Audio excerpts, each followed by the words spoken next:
Hi, I'm David Naiman, the host of the radio show and podcast Between the Covers. People are often surprised to learn that this is not my day job, that I don't get paid. But that's not why I'm here today. I'm not here to ask you for an income. Up until now, hosting the podcast has involved only nominal fees, but the podcast has seen explosive growth this year. Listenership has quadrupled in less than 10 months, and these once nominal fees have grown to many hundreds of dollars, which could easily become thousands next year and which I'm paying myself. So I'm here today talking to you in the hope of creating a sustainable model for me to nurture the podcast success. If you value these interviews, whether with great fiction writers such as George Saunders, Laurie Moore, or Junot Diaz, science fiction icons Ursula K. Le Guin, William Gibson, and Neil Stephenson, or genre-bending essayists and poets such as Claudia Rankine, Maggie Nelson, and Mary Ruefle, I hope you'll become a patron of Between the Covers. Your per-episode contribution would be your way to participate in the show's long-term health. Please take a moment and either go to Patreon, patreon.com/betweenthecovers, or to davidnaiman.com/support, and give your support. And enjoy today's program. Between the Covers is brought to you in part through the support of Propeller, a magazine of books, music, art, film, and life, and its publishing imprint, Propeller Books. Visit them on the web at propellermag.com and propellerbooks.com, or on Twitter at propellermag.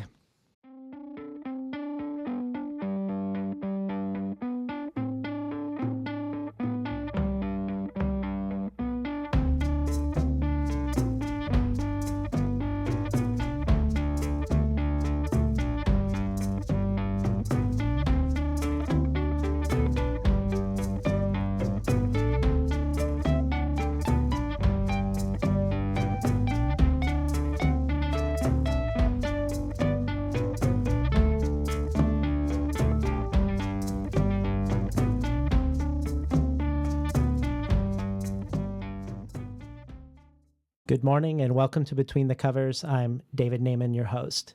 Today's guest, Brian Evenson, is a writer whose work and appeal is hard to categorize. For instance, his admirers include both canonical science fiction writer Samuel Delany and Gilles Deleuze, one of the most influential French philosophers in the latter half of the 20th century. Writer George Saunders says there is no one who is more intense, prolific, or as apocalyptic a writer of fiction in America today.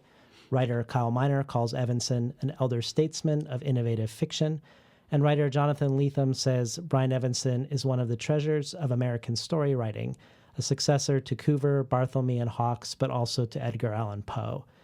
From the very beginning of his career, Evenson's writing has unsettled and disturbed. With the publication of his first novel, Altman's Tongue, Evenson received a warning from his employer, Brigham Young University, that if he continued to write novels in the same vein, it would lead to repercussions. Evenson chose his art, left his teaching post at BYU, and eventually left the Mormon faith as well. Several subsequent books of his, Father of Lies and Last Days among them, grappled with his upbringing in the church. A writer of over a dozen books of fiction, Brian Evenson is the recipient of 3 O. Henry Prizes, an NEA Fellowship, the International Horror Guild Award, the American Library Association's Award for Best Horror Novel, and has been a finalist for the Edgar Award, Shirley Jackson Award, and the World Fantasy Award. In addition, Evenson writes literary criticism on the works of Robert Coover and the graphic novelist Chester Brown, among others. He's a translator of French language writers, from which he was a finalist for the French-American Foundation's Translation Prize, and he writes popular fiction under the name B.K. Evenson.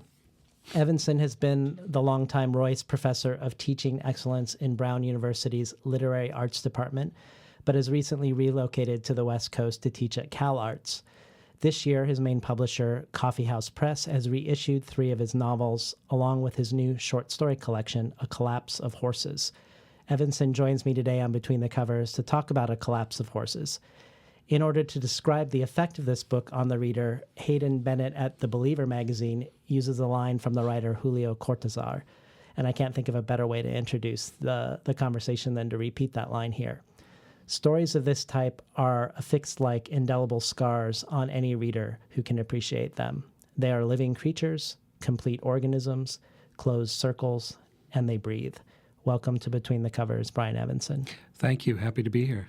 So when you were in the interview with Kyle Miner for Tin House Magazine, he did this really great thing where he tried to categorize all the different tropes that you touch upon in this collection, A Collapse of Horses.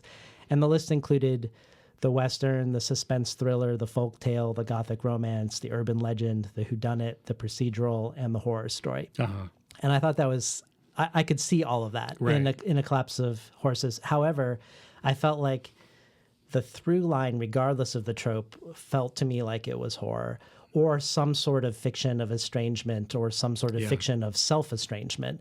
Does that sound right to you? Or Yeah, no, I think I agree with that. I think it's either horror or the weird, if you want to call it the weird. I've always been really interested in kind of uncanniness in fiction, and fiction that makes you feel unsettled or in which reality seems to be breaking down in some ways.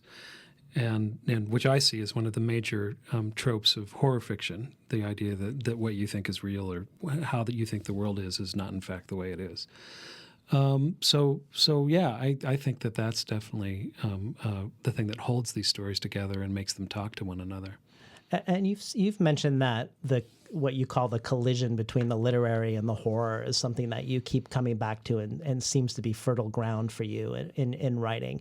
That both of them have strengths in addressing this sort of self-estrangement and estrangement. Can you talk about why you return to this particular nexus of two elements? So I think that as a reader, the thing that's really fascinated me about fiction is fiction that makes me reconsider everything I thought I know, that I thought I knew. Excuse me, and I think that is something that both horror and literature kind of try to do in a different sort of way. But yeah, I mean, I think for me, why read fiction if it isn't something that can potentially change you or transform you? That's I think why I'm drawn to it so often. And do you feel like horror and literary fiction throw off particular sparks in this regard? Like, is there some sort of friction that's happening between the two in that pursuit for something new? Well, I think that just the collision of them can bring together certain aspects of both. I think that what happens kind of at the line between genres is that if you're lucky, the best things in both genres are kind of occurring. And you can take advantage of the strengths of literary fiction. You can take advantage of the strengths of horror fiction. I mean, I think horror fiction generally puts a great amount of emphasis on mood, and literary fiction often puts a great amount of emphasis on language. And somehow trying to bring those things together and make them kind of work together, I think can just be really productive in terms of deranging reality, I guess. Yeah. Do you see any difference between horror fiction and weird fiction? I know you mentioned weird is one description. Yeah. And I know, like, say, like China Mieville, who's been on the program, has talked about himself as in that genre of weird fiction, going back to Lovecraft. And is there a difference for you? Or there is and there isn't. I mean, I think it's a funny term. I know Jeff Vandermeer, who's the one who kind of has given the most kind of contemporary life to that term, and his anthology, The Weird, that he did with his wife Anne Vandermeer, is something that I'm actually teaching in a class right now, but I'm teaching it in my horror fiction class. And I've noticed, I've been thinking about this all semester just because in theory, the idea is the weird is, for Jeff, is distinct from horror. And I don't know exactly. I feel like there's a lot of similarities. I think that people who consider themselves weird maybe have a little bit more of their foot in literary fiction, and that they may be more interested in kind of creating just a sense of uncanniness or strangeness or suspense than horror writers. Some horror writers are kind of moving more towards something more visceral in some ways. And I would argue that different stories of mine seem to do different sorts of things. But stories in this book have been in Year's Best Horror, but there's also one of the stories in the book is coming out in Year's Best Weird. So I guess I'm going to try to claim both. All right. Yeah. I think you should. Okay, good. Well, one of the things you do repeatedly, I think, in this collection is you make the narrators unsure of what they are experiencing. Right. The protagonists want to be reliable narrators for the most part. They're trying their best to report the truth to us. but whether they've experienced blunt head trauma or find themselves in dangerously low oxygen environments or have taken a psychoactive drug, they aren't able to know for sure what is what. And so what they tell us, they can't even be sure is reliable, even though their attempts are earnest. Yeah. We may know more as a reader, but I still think there's an uneasiness for the reader in this regard. Like our feet aren't on the ground either. Yeah, I think that ultimately what I want is for whatever's happening with the characters to translate into a certain kind of unsettledness for the reader as well. And so yeah, that's really what I'm hoping for, is that you go away from the stories feeling a little bit off balance. And I think that we go through life really liking to think that life is stable, life is kind of just, that we understand it in some ways. But I really think that the way we take in life is an approximation in some regards, that we're not interacting so much with the world out there as with a kind of model of the world. And as a result, I think that our sense of reality is never as rich or never quite as precise as reality itself is. And usually that just doesn't matter, because for most of our daily interactions, it just doesn't make any difference. It's close enough to kind of be functional. We can order coffee and it'll work out just fine. But every once in a while, we'll have these moments where our perception just is off or wrong, and where we think that we're seeing one thing and it ends up being something completely different. I tell the story sometimes about being in a parking lot late at night and walking through this mostly empty parking lot and seeing on the other side of the parking lot a bird kind of moving around, and getting closer to it and realizing that the bird's moving very strangely and thinking it must be injured, and just keeping on approaching. And then it's only when I'm very close indeed that I realized that it was not a bird at all. It was a leaf that was being blown around by the wind. And in one sense, that's just a matter of mistaken perception. In another sense, it's like my experience of what was going on there for a good, a minute and a half, 2 minutes, was that I was seeing a bird. And that remains as a kind of residue in my head, even once I realize it's not a bird. And so in my mind, I can kind of go back and change everything I experienced in those last minute and a half, 2 minutes. But at the same time, I still have that kind of experience with me. And some part of me feels like something's happened, that there was a bird there and it's no longer there. And so I became really interested in these moments in which just reality seems to be one thing for us and it ends up being another thing, and then what's the ultimate effect of how that feels for you? Yeah. And that happened with the title story of this collection, The Collapse of Horses.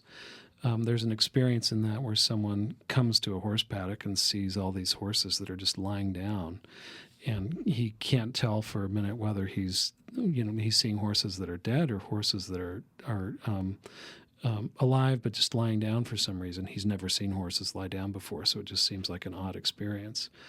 And that's something that happened when my wife and I were walking through Golden Gate Park. There's a paddock there, and we came across these horses lying down. And even though I grew up in the West, I'd never had an experience where I'd seen, every horse in a paddock lying down. And really you rarely see horses kind of lying flat at all. So it just was very odd. Yeah. And eventually after about 30 seconds or so, one of them flicked their tails and we realized they weren't dead. but that starts me thinking, and that moment of uncertainty or not knowing what's really happening is something that I really am intrigued by, because I think it's how we respond to those moments determines how we are as humans. Well, it's interesting that you call them moments, because you have this quote in the same story, A Collapse of Horses, that you say, not knowing is something you can only suspend yourself in the briefest of moments, as if the subtext seems to be that not knowing is the horror in a sense. Yeah.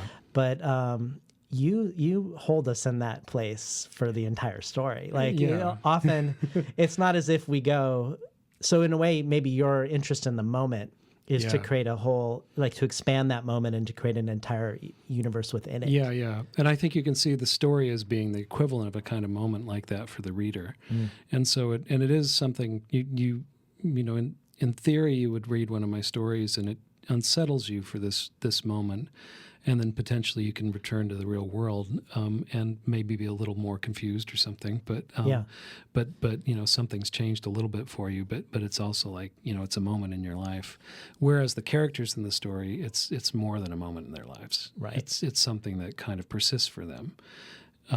Either through mental illness or through the level of derangement that they have, or just their inability to let go of the strangeness of the experience and not being able to decide what it means. And so much of it kind of revolves. So much of it revolves around knowledge and whether they do or they don't know what's going on. And so many of these characters want to be so precise about like figuring out exactly what's happening that they never can get to the point where they say, oh yes, this is what's happening. They just are never quite, there's never enough to dismiss their uncertainty. Well, that would bring us to like a philosophical question of you have these moments like the horses you saw in Golden Gate Park or the bird in the leaf. Yeah. These moments that you could call errors of perception. Right. But if you lean into it more, is everything an error of perception? Well, that's it. Yeah. And finally, you think that probably, yes, it is. But we kind of go through life making these errors of perception, and most of them don't make a ton of difference. We can kind of move through life and make sense of the world and be okay kind of on a functional level. But the more precisely you think about them, the more disturbing they end up being. There's a test that is done sometimes where you put one hand on the table and the other hand under the table, and in the place of your hand that's under the table, they put a rubber hand on the table that is not attached to anything, just a severed rubber hand. And then the person who's administering the test takes a kind of Q-tip or something and rubs both your hand that's under the table, that's hidden, and the rubber hand on top. And what happens is, because you're feeling the sensation of your finger being rubbed and seeing the finger being rubbed of the hand that's kind of next to your actual hand above the table, slowly your mind starts to think that this is your hand. And people report having done this and feeling kind of a ghostly arm forming between this severed hand and their body. In one sense, that's just a wrong perception. In another sense, it's just like the brain is just so adaptable in terms of being able to make sense of the world and to make things cohere in ways that, they really don't. But that's like, what you have is, you're feeling something, you're seeing something, you feel like you need to equate those things, and you do in a way that works. It really, it's in a way it's incorrect, and your mind knows it's incorrect, but your mind can't help but do it anyway. Well, it's sort of, maybe it's not just an error of perception, but also pulling back the curtain on perception as a form of construction always, maybe it shows us the way that perception actually is built in the first place. No, I think that's true, and I think perception is always constructive, and that's intriguing, especially for people who at a certain point wrongly construct things in to such a degree that it's hard to know how they really even belong to the same kind of realm that other people do. In case you just tuned in, you're listening to Between the Covers, and we're talking today to author Brian Evenson about his latest collection of stories, A Collapse of Horses. Well, at one point in your story, The Report, which I think covers a lot of philosophical ground, actually, the protagonist of this story, he muses if it would be harder to watch the man in the cell next to him get his feet burned, or if it was worse not to see it, to just hear it and smell it, and then fill in the rest with his imagination. He concludes it's far worse to imagine than to watch. And this almost, I think, could be used as a description of one of your narrative strategies. We never learn why this guy is in the cell. The point of the story isn't revelation or epiphany or greater understanding. It is more like an evocation of a certain type of mood, which you mentioned around horror. And of incomprehension itself. It seems like that is almost the point of the story in some regards. One that's made stronger by denying us all of those typical things we expect in a conventional narrative. I mean, I think that it is probably a good description of what I try to do. And I do think that this, my writing is in general fairly spare in terms of what actually happens. It's not terribly graphic. There are moments that get a little graphic, but I think there's much more kind of left to the imagination, and I think it is because there's so much about the imagination that is your imagination is going to create situations for you that are just much more disturbing than anything that I could do on the page. So I often see writing as a kind of catalyst that's there to kind of get your imagination working, your mind working, and lead you into a place that's very particularly your own. Well, another thing that happens to our brave protagonists in this collection is that with the errors of perception they experience and with their attempts to find objective ground to stand upon, perhaps, there's a destabilization of self, I think, that happens in a lot of these.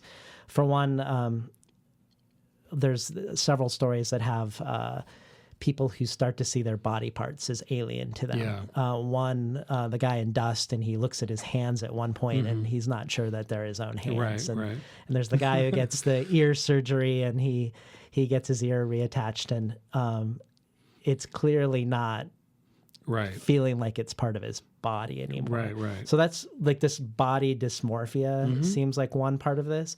But then there's also characters that look like other characters, like minor characters who may be mistaken as our main character, people who replace other characters, and then this strange, sometimes this unstable point of view where you're switching from you to we to I. But all of this feels like it's aiming at unmooring a sense of self. Is that right? I think that's accurate. Yeah, and I think it's about these confusions. I mean, we like to think of things as discrete and different, and when you start to have things like doublings of characters, or you have where things just don't seem clear anymore, or it's impossible to know things, then that all kind of creates a sense of not only that the world is falling apart, but that the self is kind of collapsing, or that you don't, when you start to feel like you don't know what the world is like, you start to feel like you don't know who you are at the same time.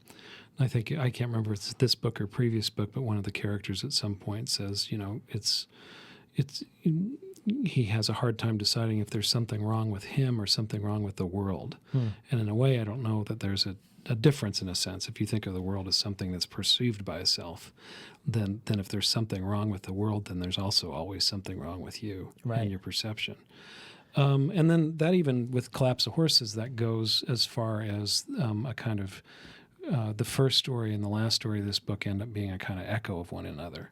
And so something going on in the first story is kind of played around with in the last story and kind of partly taken apart, I think. And so even the narrative and what you think you're being told, I think, ends up being kind of removed in some regards. Right.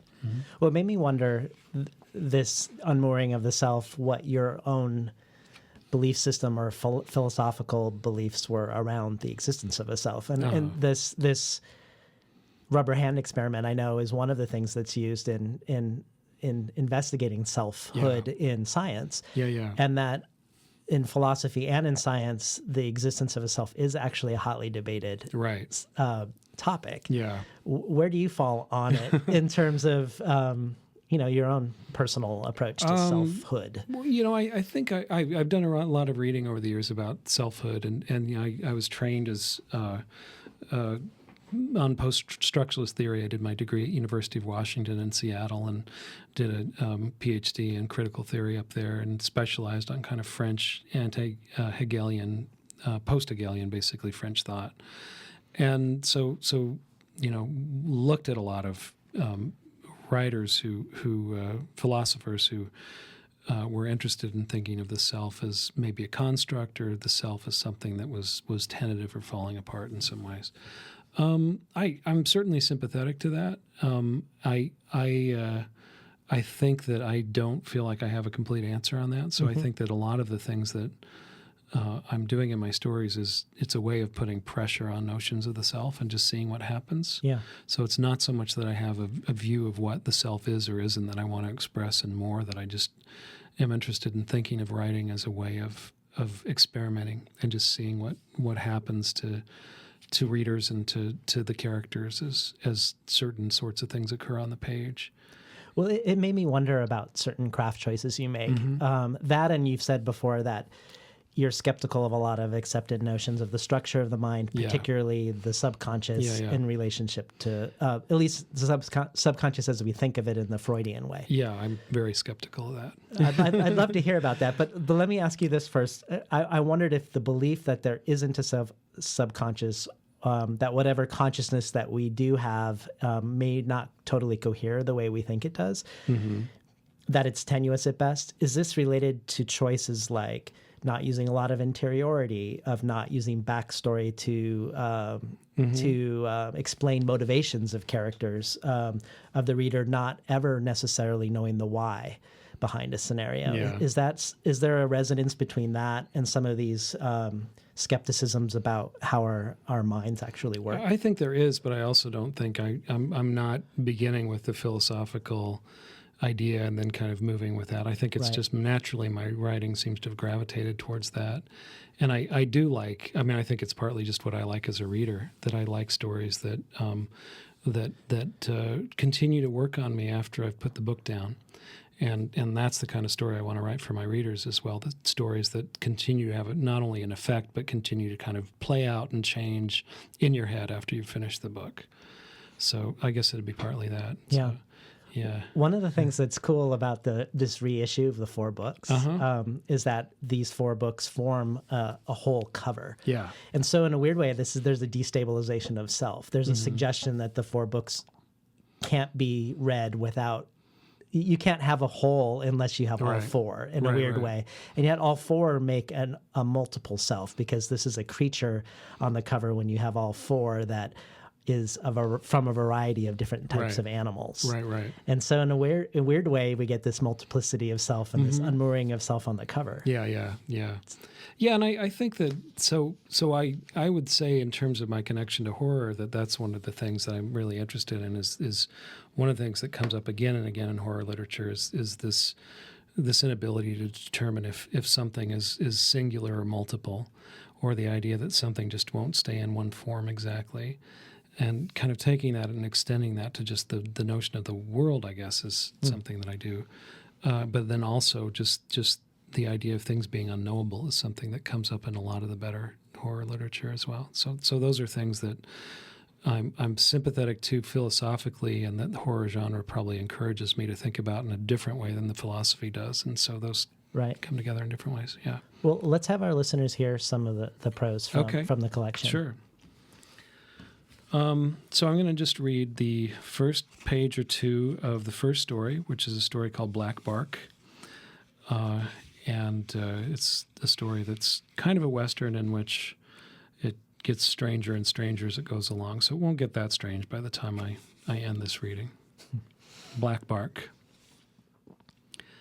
They've been riding 2 days straight now, climbing farther and farther up into the mountain in a bitter wind, searching for the cabin Sugg claimed was supposed to be there. Things had not gone smooth. Sugg had taken one in the leg, the thigh, and the blood had dripped down inside his pant leg and into his boot. Now Rowley saw the boot was overfull, and Sugg was leaving a drizzle of blood along the trail behind them. The side of Sugg's stolen Tovero, too, was slicked with it, and the slick had taken on a vaguely human shape, as if Sugg's leg, jostling back and forth against the horse, had been trying to draw someone with his blood. "We gotta stop," said Raleigh. "You need to rest." For a long time, Sugg didn't answer. Then he said, in a voice just above a whisper, "It's around here somewhere, bound to come across at any moment." "Where?" asked Raleigh. There'd been nothing for miles. When Sugg didn't answer, he said, "It's going to be dark soon." But Sugg just kept on, or didn't rein his horse in anyway. Maybe the horse was just following its own path. They were following a trail that flirted with the fast-moving creek, curving toward it and then away again. At first, Sugg hadn't been sure it was the right creek. Now he claimed to be sure, but Raleigh guessed he didn't know for certain. He'd been saying for hours the cabin was just around the next curve, around the next bend, but no cabin ever was. "Gonna be dark soon," Raleigh repeated. "We should stop, make camp." Again, it took a long time for Sugg to answer, but when he did, his voice sounded a little stronger. "They still following?" he asked. Raleigh shook his head, spat. "Haven't been for hours," he said. "We shook 'em." "Maybe they just want us thinking so," said Sugg. "Maybe they're trying to take us off guard." Raleigh shook his head again. "Nah," he said. "It's just us." Sugg was swaying a little in the saddle. For a moment, Raleigh eased back on his reins and watched him. "Sugg," he said. "Sugg, you gotta stop." Sugg didn't say anything, just kept riding. "Sugg," he called after him. "I'm stopping here. I mean it." But Sugg didn't look back. He just kept going, still swaying, keeping to his slow, leisurely pace as it took him around a bend in the path and he disappeared from Raleigh's view. Cursing under his breath, Raleigh spurred his horse and followed. He hadn't been far behind, but when Raleigh came around the bend, Sugg and the Tavero were nowhere. He reined up and took a closer look at the Tavero's track, but it just ended abruptly. He backtracked and looked for a break off the trail they might have taken, but there was nothing he could see. He cursed, louder this time. "Sugg," he shouted. And when there was no answer, he took out his pistol and shot it once in the air. He waited the echo out, then listened, but didn't hear any response. He nudged his own stolen horse along with his spurs until it was loping. He followed the trail around the next bend, but Sugg wasn't there either. You've been listening to Brian Evenson read from his latest story collection, A Collapse of Horses.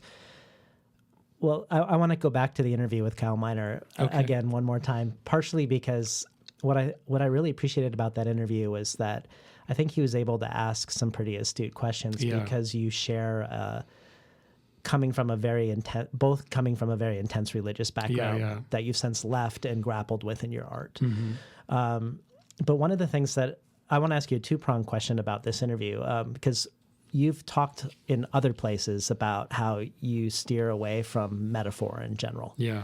And the question number one I want to ask you is why that's the case. Like, why do you avoid metaphor? But one of the interesting things that Kyle Miner brought up was that many times in your work, there's somebody, say, with a missing body part, with a missing limb, or it gets excised. And this missing body part invites the reader to read the story in multiple ways, both literally and figuratively at the same time. So if you could answer first about the metaphor, but also about how weirdly, even though you're avoiding it, sort of like the Bible, when you see things happen in the Bible, you can never be sure what's going on in terms of meaning.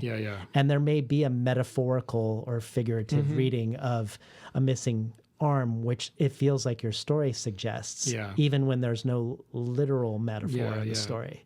Well, and I think that there ends up being a kind of figurative weight to a lot of my fiction. And so even if the surface is fairly spare, and there isn't much metaphor, I mean, I think the overall effect almost feels fable-like sometimes, or almost feels like it is a kind of extended metaphor in some ways.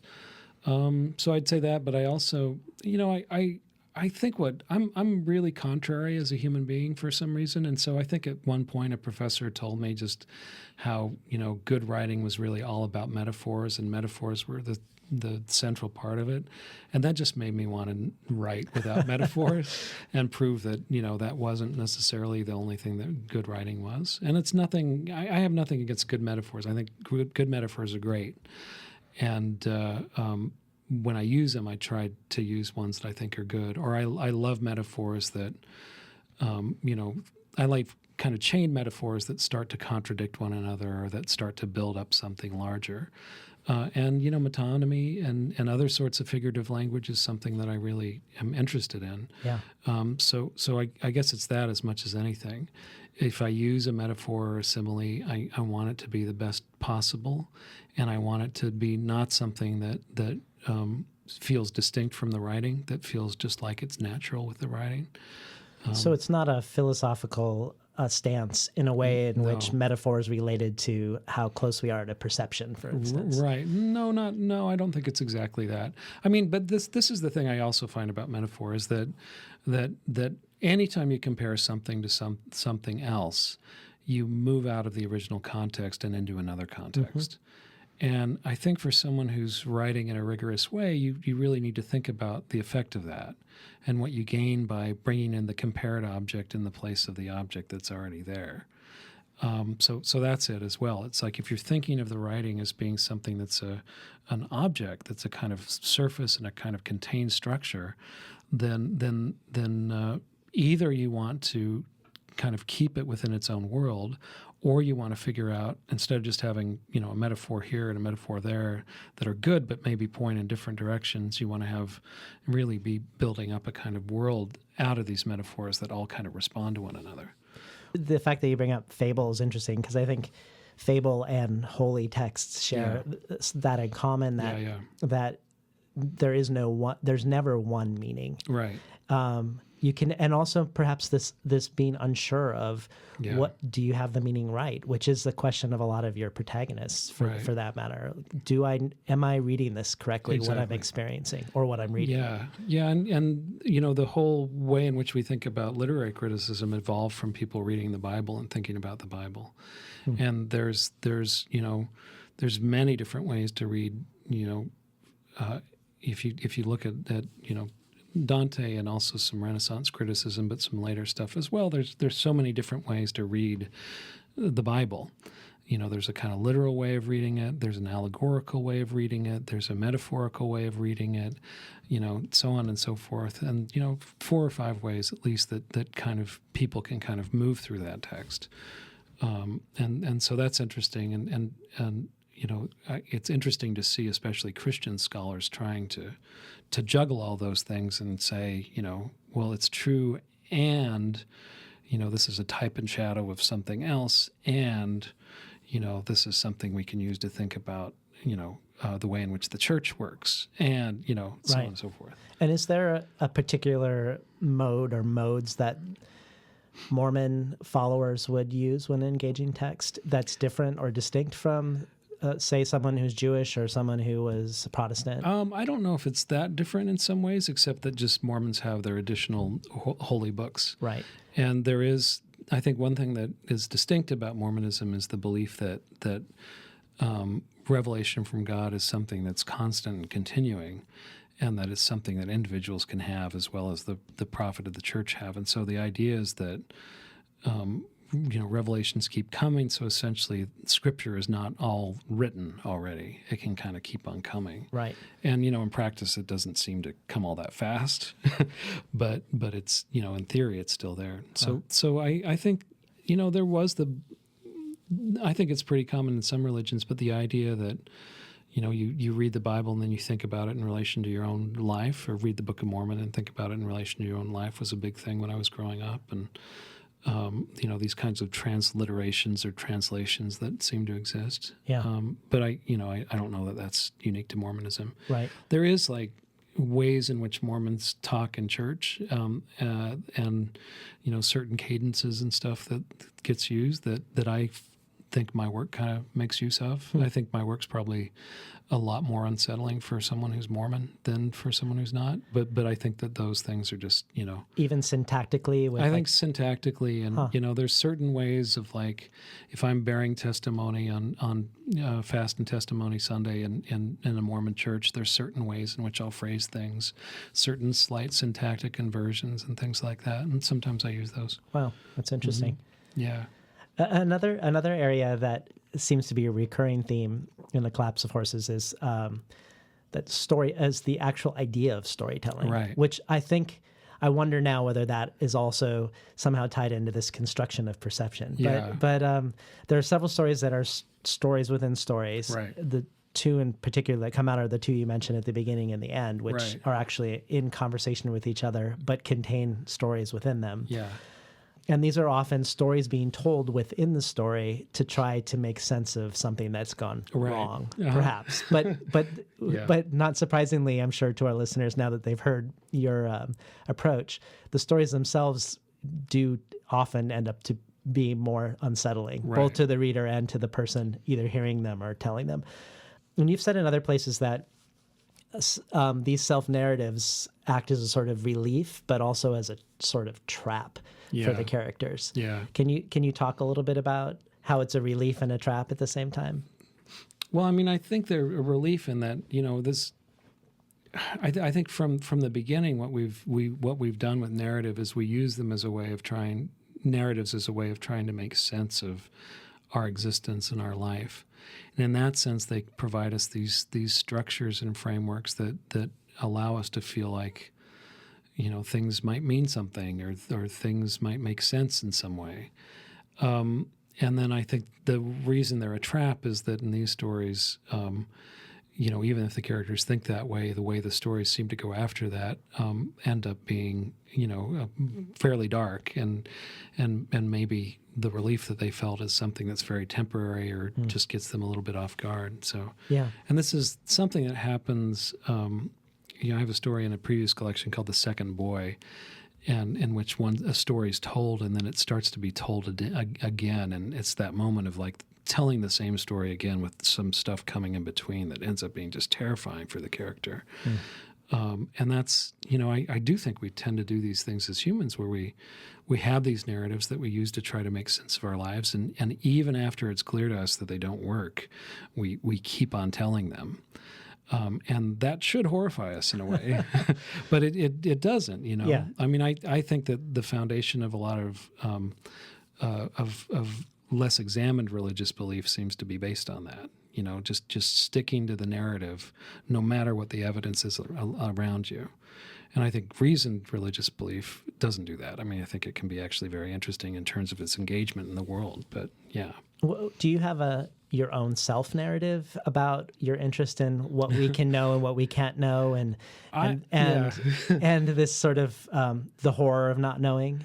Well, I'm pretty convinced that we can't know anything for certain, and that the more closely we look at something, the more we realize that it's just unknowable.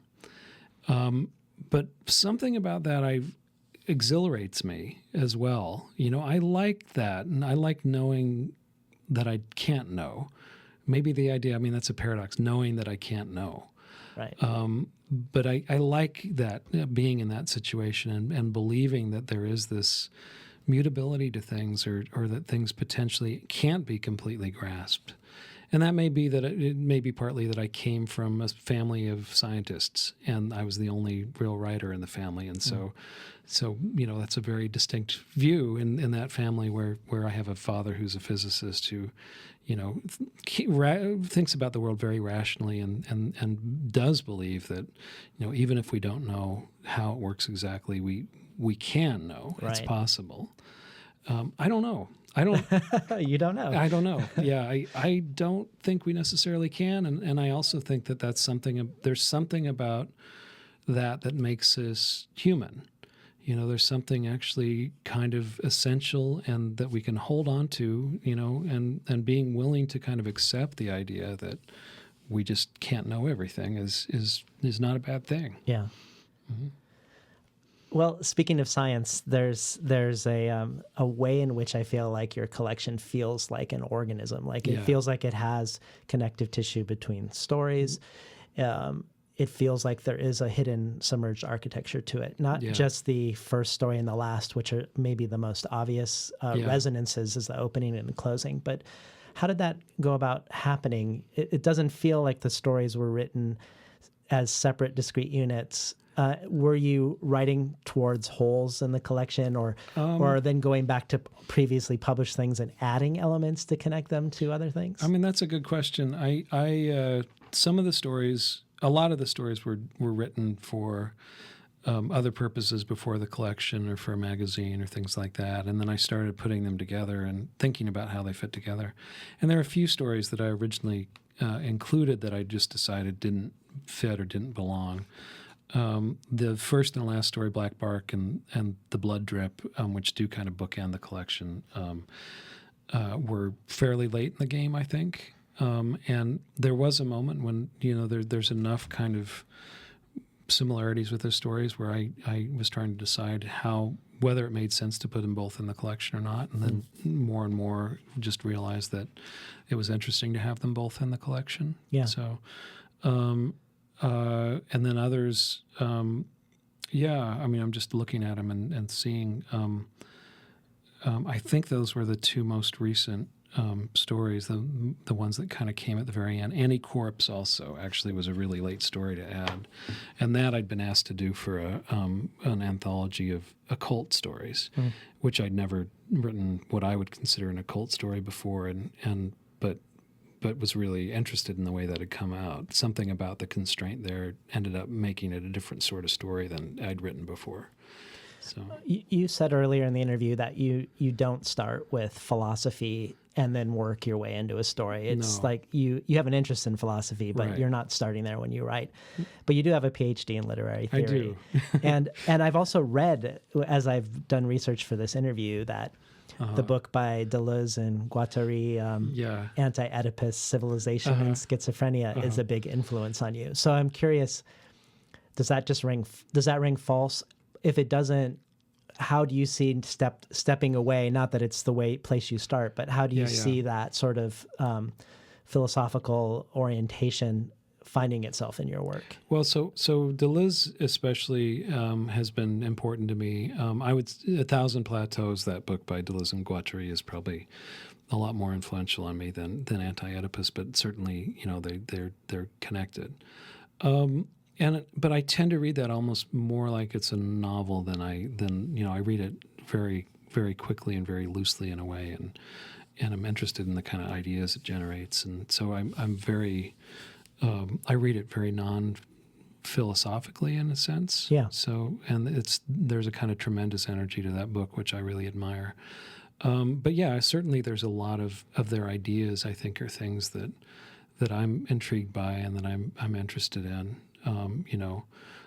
For instance, there's a chapter in 1,000 Plateaus which is about pack behavior and the one versus the multiple, and I think you could argue that there's elements of that in some of my fiction. There's other chapters about there's just a range of things that they do that. Yeah. So, but what I would say is it's like I never sit down and say, all right, I'm going to take chapter 4 in 1,000 Plateaus, which is about, a bird song or whatever it's about, right, and do something with that. It's more like, I'm something kind of sparks for me. I'm running with an idea, and I feel like I've digested those ideas over the years, and they kind of come up maybe more naturally and in a way that's often somewhat different than how they might appear in the original context. In case you just tuned in, we're talking today to Brian Evenson about his story collection, A Collapse of Horses. You've said that some of your stories partially arise from reading other writers and then seeing ways they could have gone that they didn't go, and then taking that as an inspiration to perhaps go a different direction than that author that you were reading. Are there any stories in this collection that you could talk about that you were reading something else and you're like, wow, what if that author had done that? With this collection, I'd have to think about it. I mean, some of them are responding to genres more than to specific stories. To Black Bark is definitely responding to the Western, for instance. And Seaside Town is responding really specifically to things that I saw in Robert Aickman's fiction. He's a British writer who kind of writes what he calls strange tales, who I really admire, and so I think it's partly tied to that. The Dust is weirdly enough a kind of response to the movie Outland with Sean Connery, and so and it is like it's really a lot of these things I don't know that people would really recognize or be important to know. Any Corpse is a pretty direct response to an 18th century book by William Godwin, which is called The Lives of the Necromancers, and it quotes actually a bunch of passages from that book. But again, I mean, I feel like there was something in that inspired me, and that I could kind of take and run with in a completely different way than he deals with it. So. Well, someone you often cite as a big influence for you is Samuel Beckett. Yeah. And there's the obvious connection of raising questions that never get answered that you see in both of your work. But could you talk a little bit about your fascination with him and also about the two strands of innovative fiction that Oh yeah, with that Beckett is a good representative of one of. Yeah. So, and I guess I would say too with Beckett. I mean, part of my suspicion of metaphors probably does come from Beckett. I mean, he's someone also who shies away from metaphors except at particular moments, or when he uses metaphorical language sometimes, but rarely uses direct similes or metaphors. So that's partly that. And, reading Beckett when I was pretty young, I kind of came up with this notion of what he was doing. It was a kind of fractured allegory where it felt like an allegory, but really didn't have the content of it in some ways. And so somehow getting the impression that you were having an experience that was kind of, moving you towards a fable space, or moving you towards kind of an idea of things in the fiction being things that you could kind of translate into the real world, but never quite being able to get there. Yeah. So those things both interest me about Beckett. And I just think line by line, he can be a really tremendous writer. I love his work. Malloy in particular is a novel that I've returned to again and again. But all of it I think is pretty good. So I a while ago I published an article which was about experimental or innovative writing, and two strands, and one strand being the one that's the most acknowledged, which is this kind of Joycean strand, which is really maximal, lots of experimentation that's very visible, that sort of thing. And on the other hand, you have Beckett, whose way of working, and Kafka I think is this way too, is to strip things down to kind of get to the spare essential of things. And Beckett's whole career is kind of, that's his trajectory, is stripping things down more and more. And I think in American literature in particular, that when people think of innovative American literature, they think of that big maximal strand. But I really think that there's amazing things being done in the other strand of people who are kind of working in a minimal way, incredibly attentive to language, very careful about their choices, but just not as showy in terms of how they're experimenting, often using things like gaps in the narrative or kind of limiting the tools that they're using to construct the story as a way to make something that feels really unique. And that for me of the two is the more interesting strand. I mean, in a way, it's a little bit of a false dichotomy because there are writers that cross between the two, and I think sometimes I do. But in another way, it's just I think that for me, the future of innovative fiction is more in the stripped down strand than in the maximalist one, which seems more modernist to me.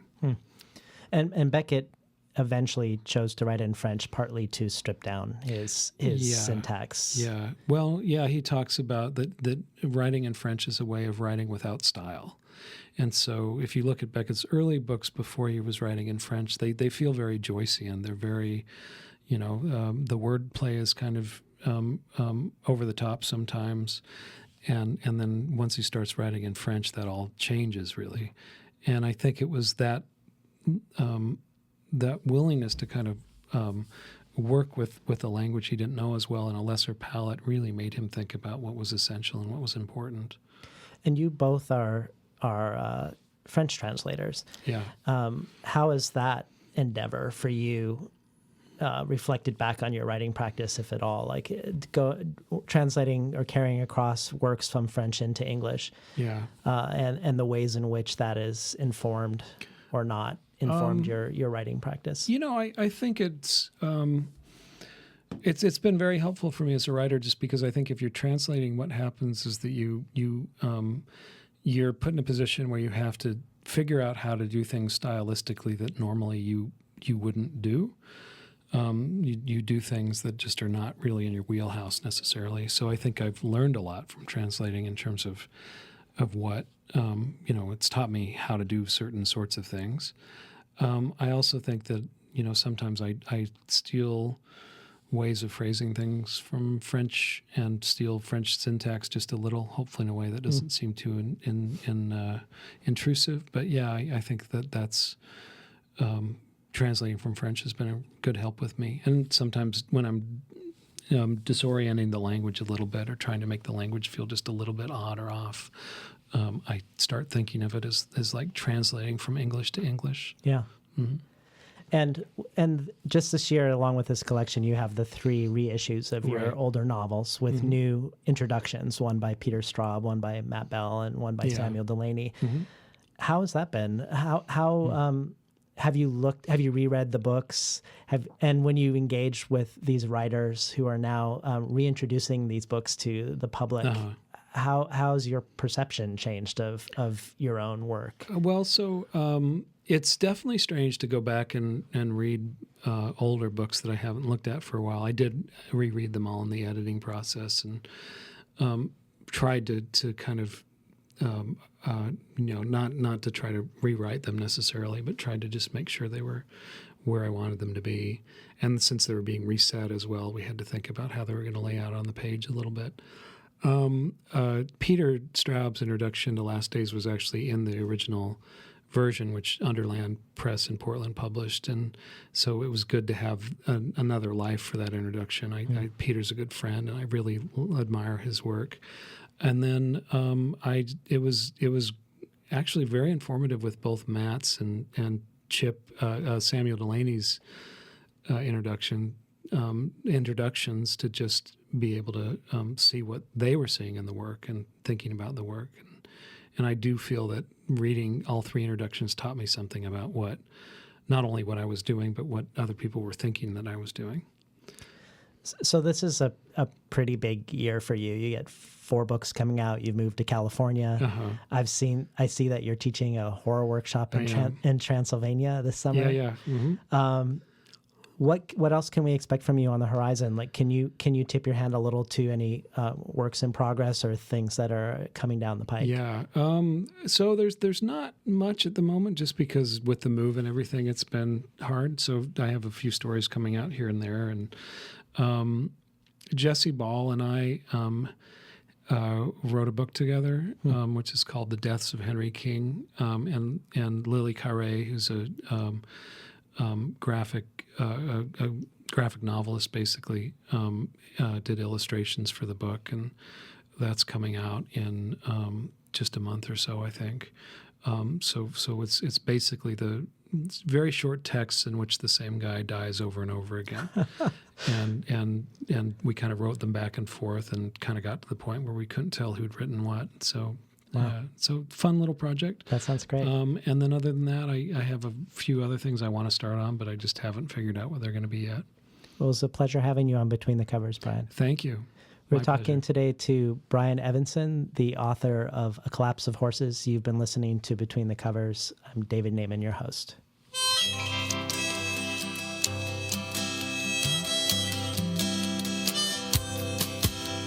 Today's program was recorded at the studios of KBOO, volunteer-powered, non-commercial, listener-sponsored, full-strength community radio from Portland, Oregon, found at kboo.fm.